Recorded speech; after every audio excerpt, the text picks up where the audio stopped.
कालचे जे पोस्टर जे सोशल मीडियावर आलेत ते माझ्या अधिकृत सोशल मीडियावरून आले नाही. हे कार्यकर्त्यांचं मत आहे, पुणेकरांचं मत आहे.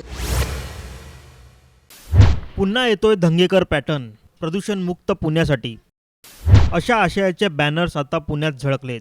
त्यामुळे कसबा पोटनिवडणुकीत जायंट किलर म्हणून ओळखले जाणारे रवींद्र धंगेकर आता लोकसभा निवडणुकीच्या रिंगणात उतरणार असल्याची जोरदार चर्चा सुरू आहे. लोकसभा निवडणुका अवघ्या काही दिवसांवर येऊन ठेपल्या आहेत. पुणे लोकसभेसाठी रवींद्र धंगेकर यांनी प्रचाराला सुरुवात केली आहे. यापूर्वीही धंगेकर यांचे भावी खासदार म्हणून असलेले बॅनर्स हे पुण्यात झळकले होते. आता धंगेकर पॅटर्नचे बॅनर्सही सोशल मीडियावर तुफान व्हायरल झालेत. प्रदूषण मुक्तीसाठी पुन्हा धंगेकर पॅटर्न तर भयमुक्त होण्यासाठी पुन्हा धंगेकर पॅटर्न असे 2 पोस्टर व्हायरल केलेत. या पोस्टरबाबत स्वतः रवींद्र धंगेकर यांनी मोठं वक्तव्य केलंय.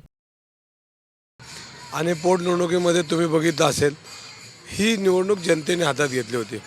कालचे जे पोस्टर जे सोशल मीडियावर आलेत ते माझ्या अधिकृत सोशल मीडियावरून आले नाही.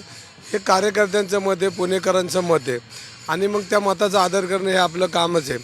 गेली 25-30 वर्षामध्ये सामाजिक आणि राजकीय जीवनामध्ये मी काम करताना पुण्यातून नाही, महाराष्ट्रातला आलेला प्रत्येक नागरिक, माझ्या ऑफिसपर्यंत, माझ्या मंदिरात आलेला प्रत्येक माणूस हा माझा दैवत समजून मी काम केले. त्यामुळे आज पुणेकर आणि कार्यकर्त्यांनी जर त्यांचे विचार असतील तर त्यांचं मी आणि पुणेकर यांचं मी स्वागत करेल.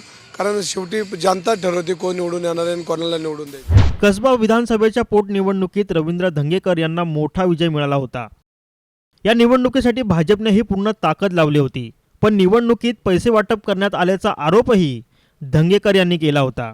पण लोकांनी धंगेकर यांनाच विजय प्राप्त करून दिला. त्यामुळे आता धंगेकर पुन्हा एकदा मैदानात उतरले असून त्यांचा पॅटर्न सध्या तुफान गाजतोय. पण कसबा विधानसभेत पराभवाचा मोठा धक्का बसलेल्या भाजपला वचपा काढण्यासाठी आता लोकसभा जिंकणं हा प्रतिष्ठेचा विषय ठरणार आहे. ब्युरो रिपोर्ट, साम टीव्ही न्यूज, पुणे. देश विदेशातील प्रत्येक घडामोडींचे लाईव्ह अपडेट मिळवण्यासाठी आता साम टीव्हीच्या सर्व सोशल मीडिया प्लॅटफॉर्मला लाईक, फॉलो आणि सबस्क्राईब करा. तसंच सर्व नोटिफिकेशनसाठी बेल आयकॉन प्रेस करायला विसरू नका.